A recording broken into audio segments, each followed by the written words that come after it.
이 시간 우리 하나님의 말씀 창세기 39장 1절에서 6절 말씀입니다. 창세기 39장 1절에서 6절 말씀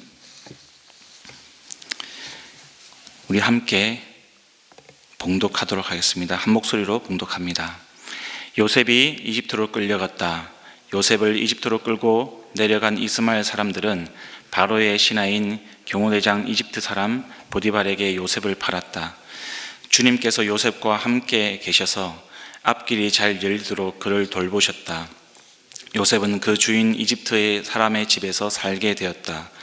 그 주인은 주님께서 요셉과 함께 계시며 요셉이 하는 일마다 잘 되도록 주님께서 돌보신다는 것을 알았다. 주인은 요셉이 눈에 들어서 그를 신복으로 삼고 집안일과 재산을 모두 요셉에게 맡겨 관리하게 하였다. 그가 요셉에게 자기의 집안일과 그 모든 재산을 맡겨서 관리하게 한 그때부터 주님께서 요셉을 보시고 그 이집트 사람의 집에 복을 내리셨다. 주님께서 내리시는 복이 주인의 집 안에 있는 것이든지 밭에 있는 것이든지 그 주인이 가진 모든 것에 미쳤다. 그래서 그 주인은 자기가 가진 모든 것을 요셉에게 맡겨서 관리하게 하고 자기의 먹거리를 빼고는 아무것도 간섭하지 않았다. 요셉은 용모가 준수하고 잘생긴 미남이었다. 아멘.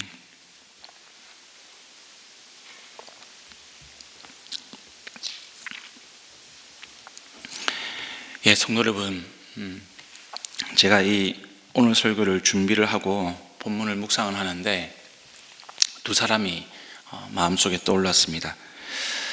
한 분은 이 새로운 삶, 지금 자원목자 훈련에 참여하신 우리 교회 성도님이시고요. 또 한 사람은 이슬람 국가에서 온 청년이었습니다. 이 성도님은, 우리 교회 성도님은 최근에 이제 교수 임용을 준비하고 계시는데요. 이제 결과를 기다리고 있습니다. 아시다시피 여러분, 이 교수 임용을 하려면 경쟁이 요즘에 많이 치열하지 않습니까?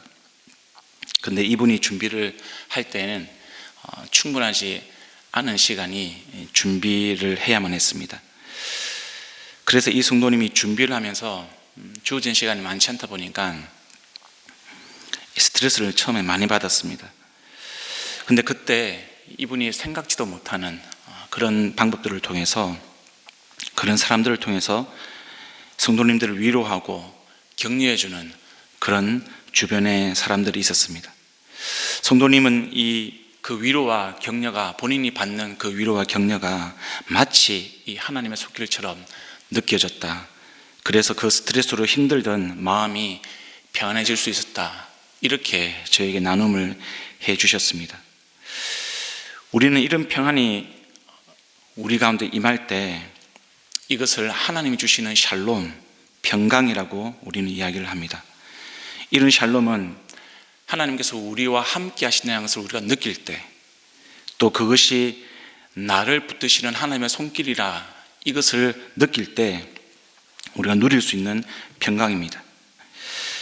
저도 그 성도님과 이야기를 나누면서 이분이 정말 하나님이 이분과 함께 하시는구나, 이것을 함께 느낄 수 있었습니다.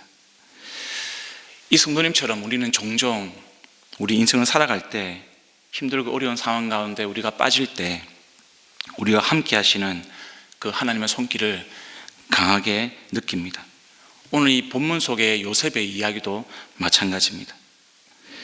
또 한 사람이 제가 떠올랐다고 말씀을 드렸는데 그는 이슬람 국가에서 온 청년이었습니다. 이 청년은 이 선교사님의 추천으로 한국에 유학을 왔고요. 또 우리 교회가 힘써 돕고 있습니다. 재작년 그리고 작년 이 큰 병에 걸려서 참 고생을 많이 했고 우리도 그를 위해서 기도했고 또 치료도 오래 받았습니다. 아픈 그 청년을 만나고 또 격려하고 또 그 과정에서 우리를 창조하신 하나님을 우리가 의지해보자, 같이 함께 하나님께 기도하자, 그렇게 이야기를 했습니다. 당신을 만드신 하나님께서 당신이 가지고 있는 그 병도 치료해 주실 것이다, 이렇게 격려를 했습니다. 그런데 제 마음속 한켠에는 이 치료기간이 길어지고 이 병이 잘 낫질 않으니까 이 학생이 다시 돌아가야 되는 것이 아닐까, 돌아가는 것이 차라리 낫지 않을까, 이런 생각도 했었습니다. 그렇게 생각하게 된 이 배경에는 이 많은 치료비가 깔려 있었습니다. 그런 치료비 문제, 병원비 문제가 깔려 있었습니다. 이 친구가 이제 의료보험이 안 되다 보니까 치료비가 많이 들어갔습니다. 근데 우리 교회 성도님들이 기도하면서 헌금을 하셨는데 이 학생이 충분히 오랫동안 치료를 받을 수 있는 그런 길이 열리게 됐습니다. 또 한 가지, 이 청년이 돌아가야겠다 이렇게 생각했던 또 하나의 이유가 더 있는데, 이 학생의 한국어 실력이 빨리 늘지를 않는 거예요. 같이 함께 온 다른 학생도 있는데 그 학생은 이 학생에 비해서 언어의 진보가 빨랐습니다. 근데 이 학생은 제가 기대했던 것보다 언어의 진보가, 한국어가 많이 늘지를 않는 겁니다. 그래서 이 학생이 공부에는 재능이 없는 것 같다, 또 이런 생각이 드는 겁니다. 그래서 오히려 한국에서 이렇게 고생하는 것보다 차라리 고향으로 돌아가는 것이 더 낫지 않을까, 자기 나라로 돌아가는 것이 더 낫지 않을까, 이런 생각을 제가 또 하게 됐습니다. 근데 참 기적적으로 그가 가지고 있는 병이 치료가 되고, 또 학교에서도 장학금 혜택을 주고, 또 그 주변에 그의 공부를 돕는 사람들이 이렇게 생겨나는 겁니다. 이 사람의 눈으로 보면 안 될 것 같은데 그 일들이 풀려지는 것을 보면 하나님께서 그와 함께 하신다, 이것을 제가 또 알 수가 있었습니다. 물론 당시에는 그 학생이 어떤 요셉과 같은 그런 신실한 믿음이 없었습니다. 이게 다행히 한국에 와서 많은 기독교인들을 만나고 또 같이 이야기하고 예배도 드리면서 예수님에 대해서 이야기를 많이 들었습니다. 복음에 대해서 이야기를 많이 들었습니다. 간혹 제가 예수님에 대해서 물어보면 이 정도의 표현, 예수님을 본인도 잘 믿고 싶다고 이렇게 말하는데 뭔가 명확한 믿음은 아닌 것 같고 이 구도자 단계인 것 같았습니다. 근데 분명한 것은요, 제가 봐도 이 하나님께서 그의 병을 낫게 하셨고 또 지금도 여전히 하나님께서 그를 돌보신다는 것을 제가 보고 경험한다는 겁니다. 설교 준비를 하면서 이런 생각을 하고 있는데 지난 토요일 밤에 갑자기 문자가 하나가 왔습니다. 그 학생이 저한테 보낸 문자였습니다. 참 타이밍이 기가 막혔습니다. 그 청년이 보낸 문자가 이런 문자였습니다. 목사님, 이 부활의 기쁨과 은혜가 가득한 부활절이 되길 바랍니다. 이 복음은 모든 믿는 자에게 주시는 하나님의 능력이 됩니다. 로마서 1장 16절. 말씀을 근거로 복음을 분명하게 깨달아 구원의 확신을 가지고 그 복음을 전하여 영혼을 구원하는 그리스도인이 됩니다. 성도 여러분, 놀랍지 않습니까? 제가 이 형제에게 믿음이 있을까 없을까 이렇게 고민하던, 그런 궁금하던 그 찰나에, 그 순간에 이 문자를 받은 것입니다. 제가 좀 약간 흥분해서 다시 전화를 했습니다. 그리고 물어봤습니다. 당신 이 문자를 보냈는데 이 문자가 어떤 의미인지 아느냐? 알고 보냈다고 이야기합니다. 제가 다시 물었습니다. 이 내용을 어떻게 찾았습니까? 이 내용을 어떻게 알았습니까? 인터넷을 찾아서 본인이 적어서 보냈다고 이야기했습니다. 제가 또 물었습니다. 당신은 이 내용을 믿습니까? 예, 목사님, 믿습니다. 성도 여러분, 지금 하나님께서 그 형제와 함께 하시고 돌보고 계셨습니다. 오늘의 본문 요셉처럼 말입니다. 본문을 다시 보겠습니다. 2절입니다. 주님께서 요셉과 함께 계셔서 앞길이 잘 열리도록 그를 돌보셨다. 3절입니다. 그 주인은 주님께서 요셉과 함께 하시며 요셉이 하는 일마다 잘 되도록 주님께서 돌보신다는 것을 알았다. 성도 여러분, 원문을 보면 직접적으로 어떤 돌본다 이런 단어는 나오지 않습니다. 근데 세번역 성경은 주님이 함께 하신다라는 그 표현에 이 돌본다는 의미를 포함을 시켰습니다. 3절에서도 원어가 이 주님의 손 안에서 요셉의 모든 일이 잘 되게 하셨다, 이것이 직접적인 번역입니다. 그런데 세번역은 이것을 하나님이 돌보신다라고 표현을 했습니다. 저는 이 부분에 굉장히 동의를 합니다. 왜냐하면 주님께서는 우리 옆에 그냥 서 있기 위해서, 그냥 오셔서 아무것도 하지 않고 그냥 우두커니 우리 옆에 서 있기 위해서 오시는 것이 아닙니다. 그냥 함께 하시는 것이 아니기 때문입니다. 시험이 올 때 우리가 이기도록 하기 위해서, 우리가 슬플 때 우리가 그 슬픔 가운데 위로를 주시기 위해서, 두려울 때 우리를 담대하게 만들기 위해서, 낙심될 때 우리에게 새 힘을 주시기 위해서 주님은 우리와 함께 하신다는 겁니다. 그것을 지금 성경은 돌본다라고 표현을 하는 것입니다. 사랑하는 성도 여러분, 우리 주님은요, 그냥 우리 옆에 우두커니 서 있기 위해서, 그냥 서 있기만 하기 위해서 우리와 함께 하시는 것이 아니라 우리를 돌보시기 위해서 함께 하시는 분입니다. 우리에게 주님의 손길을 펼치시기 위해서, 주님의 그 손길로 우리를 붙들기 위해서 우리와 함께 하신다는 것입니다. 우리가 그것을 요셉의 인생에서 발견해야 하는 것입니다. 이것이 오늘 본문에서 아주 중요하고 핵심적인 내용입니다. 요셉이 용모가 준수하다, 미남이다, 잘생겼다, 이런 것이 중요한 것이 아니고요. 중요한 것은 주님께서 함께 계셔서 그를 돌보셨다는 겁니다. 그래서 여러분, 펜이 있으시면 좀 밑줄을 쳐주시기 바랍니다. 2절입니다. 주님께서 함께 계셔서 돌보셨다. 3절에도 나옵니다. 주님께서 함께 하시며 돌보신다. 누가요? 주님께서 어떻게 함께 계셔서 우리를 돌보신다는 겁니다. 그것이 우리 하나님이십니다. 그분이 우리의 아버지 하나님이십니다. 근데 여러분, 요셉만 그렇습니까? 그렇지 않습니다.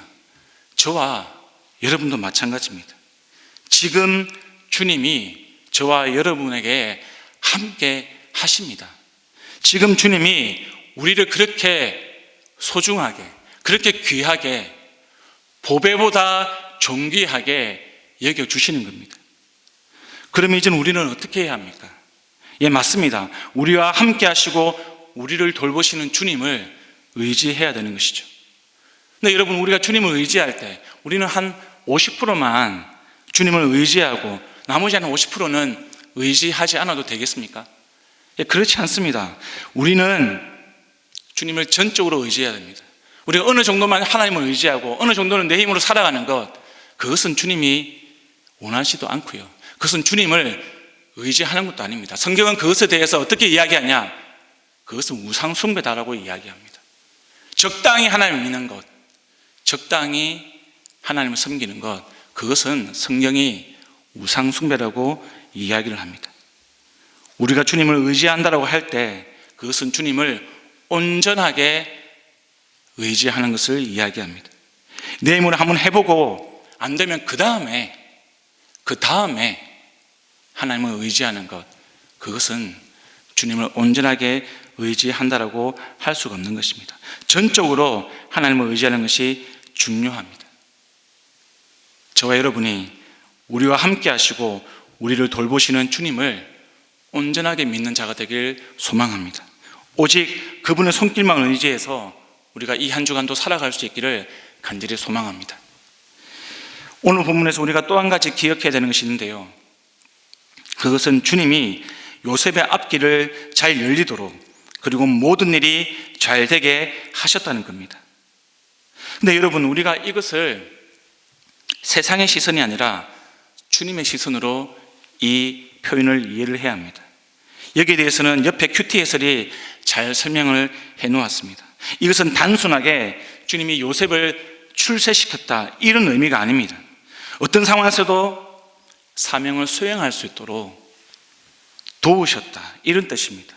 하나님이 함께 하셔서 요셉이 갑자기 어떤 이 종의 신분에서 귀족이 된 것이 아닙니다.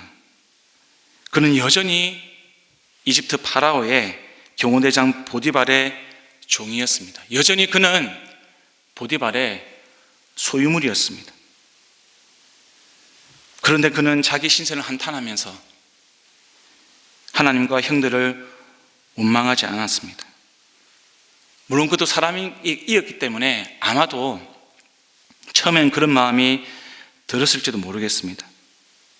그러다가 그는 어떤 상황이 있든지 하나님이 자기와 함께 하신다는 것을 깨닫게 되었습니다.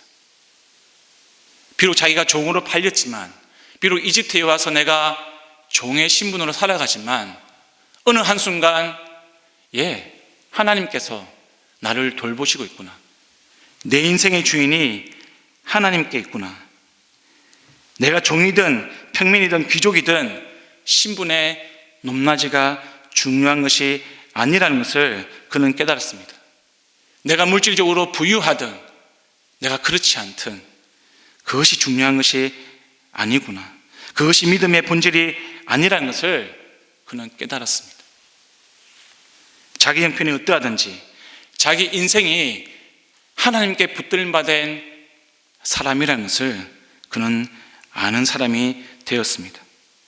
요셉은요, 자기의 마음의 중심이 하나님께 가는 사람이었습니다. 마음의 중심이 하나님께 붙들받은 사람이었습니다. 자기의 인생이 오직 하나님께서만 주장하신다는 것을 믿는 사람이 되었습니다. 그래서 그는 모든 일에 죽게 하듯 항상 최선을 다해서 살 수 있게 되었습니다. 그것은 요셉이 주는 힘이 아니라 하나님이 주시는 힘이었습니다. 요셉은 그것을 자기의 사명으로 깨달은 사명이었습니다. 그 결과가 무엇입니까, 여러분? 보디발의 신뢰를 얻었습니다. 이방인 보디발조차도 하나님께서 요셉과 함께 하시고 돌보신다는 것을 알 정도가 되었다는 겁니다. 보디발이 요셉을 신복으로 삼았습니다. 집안의 모든 일을 맡겼습니다. 요셉은 이방인의 집에서 지금 복의 통로가 되었습니다.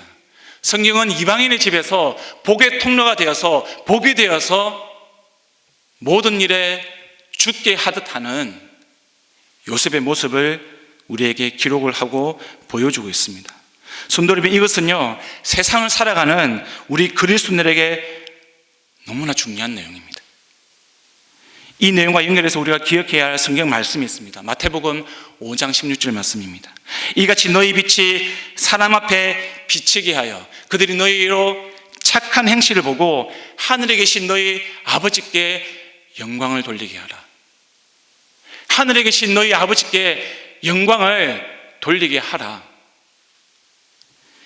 14절 15절도 보겠습니다. 너희는 세상의 빛이라 산 위에 있는 동네가 숨기지 못할 것이요 사람이 등불을 켜서 말 아래 두지 아니하고 등경 위에 두나니 이러므로 집안 모든 사람에게 비치느니라. 아멘. 성도 여러분, 요셉은 지금 이방인의 집에서 복의 통로가 되었습니다. 그는 세상의 빛으로 살았습니다. 우리가 그리스도인으로 살아간다는 것은 이렇게 요셉처럼 이방 세상에서 복이 되는 것입니다. 복의 통로가 되는 것입니다. 그리스도인으로 산다는 것은 세상의 빛으로 살아간다는 겁니다. 저와 여러분이 세상의 빛으로 살아가는 것이 바로 그리스도인의 삶, 그것이 주님이 우리에게 말씀해 주시는 겁니다. 사랑하는 성도 여러분, 저와 여러분이 우리의 모든 삶의 영역에서 주님이 주신 사명을 충성스럽게 감당하는 그리스도인이 되기를, 참된 그리스도인이 되기를, 참된 주님의 자녀가 되기를 간절히 축원합니다. 우리가 그럴 때 주님이 반드시 우리를 복으로 삼으시고 어두운 세상을 비추는 빛으로 살아가게 할 것입니다. 아멘. 이 시간 우리 함께 말씀을 기억하며 기도하겠습니다. 하나님께서 우리와 함께 하심을 믿고 살아가는 자가 되게 도와주십시오. 하나님이 나의 모든 형편을 아시고 나를 돌보신다는 것을 내가 믿고 살아갈 수 있게 해 주십시오. 내가 요셉처럼 온전하게 주님만 의지하며 살아갈 수 있도록 하나님 도와주시옵소서. 그리고 하나님, 그러할 때에 나를 세상 가운데 복으로 삼아 주십시오. 그러할 때 그 믿음으로 내가 세상의 빛으로 살아갈 수 있는 하나님의 참된 그리스도인, 주님의 참된 자녀 될 수 있도록 저의 인생을 주님께 맡겨드립니다. 하나님, 나의 인생을 통하여서 역사하여 주십시오. 우리 가족들을 통하여서 역사하여 주십시오. 우리 목장을 통하여서 역사하여 주십시오. 우리 은혜 선물교회를 통하여서 하나님 역사하여 주십시오. 세상의 빛이 될 수 있도록 도와주시옵소서. 오늘은 우리 다음 세대를 위해서 기도하는 날입니다. 하나님, 우리 은혜 선물교회 자녀들이 세상의 빛으로 살아갈 수 있도록 도와주십시오. 믿음으로 살아갈 수 있도록 도와주십시오. 함께 하시는 그 하나님의 돌보심을 의지해서 살아갈 수 있는 우리 자녀들 될 수 있도록, 우리 청년들 될 수 있도록, 우리 샘물학교 학생들 될 수 있도록 하나님 신실하게 하나님의 은혜를 베풀어 주시옵소서. 우리 함께 기도하시고 가지고 오신 기도 제목 가지고 주님 앞에 나아가시겠습니다. 기도합니다.